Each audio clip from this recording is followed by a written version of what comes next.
एवं व्यवहार से दूर रखेंगे।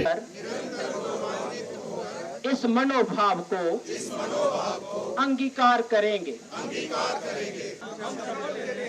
मनसा वाचा कर्मणा से देश को विकसित करने हेतु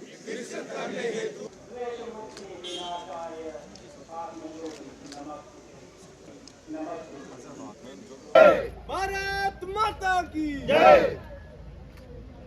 शपथ के लिए कैप्टन अर्जुन सिंह जी को सम्मानित करते हुए आज के मुख्य अतिथि एक तुलसी का पौधा भी इनको भेंट किया गया। बहुत वंदनीय ਲੱਖਾਂ ਰੁਪਏ ਦੇ ਜ਼ਮੀਨਾਂ ਦੇ ਨਹੀਂ ਵੀ ਸਕਦਾ ਇਹ ਉਸੇ ਪੁੱਛੋ ਜਿਹਦਾ ਨੁਕਸਾਨ ਹੋਏਗਾ। ਲੇਕਿਨ ਕਿਆ ਅਸੀਂ ਇਹਦਾ ਅਹਿਸਾਸ ਹੈ? ਇਹ ਇਸ ਅਭਿਆਨ ਦਾ ਭਾਵ ਇਹ ਹੁੰਦਾ ਹੈ ਕਿ ਜ਼ਮਾਨਾ ਬਦਲੀ ਜਾਂਦਾ, ਪੀੜ੍ਹੀ ਬਦਲੀ ਜਾਂਦੀ। ਦੋ ਤਰ੍ਹਾਂ ਪੀੜ੍ਹੀਆਂ ਬਾਅਦ ਅਸੀਂ ਆਪਣੇ ਪੁਰਖੇ ਨਹੀਂ ਯਾਦ ਰਹਿੰਦੇ, ਆਪਣੇ ਦਾਦਾ ਪੜਦਾਦਾ ਚੇਤਾ ਨਹੀਂ ਰਹਿੰਦੇ। ਇਸ ਵਾਸਤੇ ਆ ਸਾਡੇ ਲੋਕੀ ਚੇਤਾ ਰੱਖਿਆ ਤੇ ਇਸ ਵਾਸਤੇ ਮੋਦੀ ਜੀ ਨੇ ਆਖਿਆ ਅੱਜ ਜਗ੍ਹਾ ਜਗ੍ਹਾ ਜਾਈਏ, ऐसे शहीदों का सम्मान करचै, उनके प्रति अपनी श्रद्धा अर्पित करचै कि उन्नी गै धरती की मिट्टी इकट्ठी होए। एक विशाल कार्यक्रम होना अक्तूबर के महीने इंडिया गेट दिल्ली के कोल एक अमृत एक वन बनाना जिथे सारे मुल्क की मिट्टी एक जगह हो। ये मैं गल इस वास्ते आखी, इन्नी लंबी कथा इस वास्ते सुनाई जियां कोई कथावाचक सुनाता मंदिर बहिए कि असीं समझ आवे कि ये सोच ये किसी होर की नहीं आई सकती ही, ये छड़ी मोदी जी की आई सकती। आज़ादी के भी 75-80 वरे होने लगे, कदें तुसें सुनिया ये जी गल्लां? इस वास्ते अस इसी एक छड़ा एक काम समझिए नहीं लैचै कि उन्हें असीं काम सौंपे दा मैं कार्यकर्ता संगठन का। भारत के लिए एक सर्वश्रेष्ठ समय और सर्वश्रेष्ठ युग में से हम गुजर रहे हैं। One of the best times happening for India. अभी आज से 15 दिन पहले आपने देखा किस प्रकार चंद्रयान पर सफलतापूर्वक भारत का एक पैगाम लेकर के चंद्रमा की धरती पर हमारा दूत उतरा विक्रम।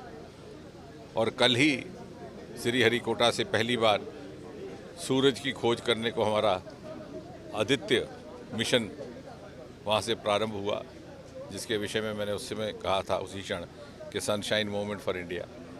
और मुझे संतोष और गर्व है इस बात का कि उसके 24 घंटे के भीतर ही श्रीहरिकोटा से हम यहाँ पहुँचे।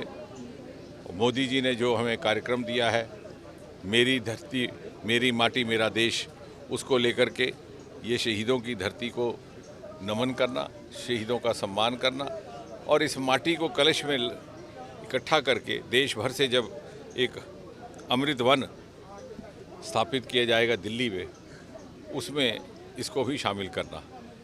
ये एक प्रकार से मोदी जी का अभियान हमारे लिए पुण्य का कार्य इसलिए भी है कि हमें एक अवसर देता है अपने आप को पुनः समर्पित करने को इस देश के समर्पण के लिए।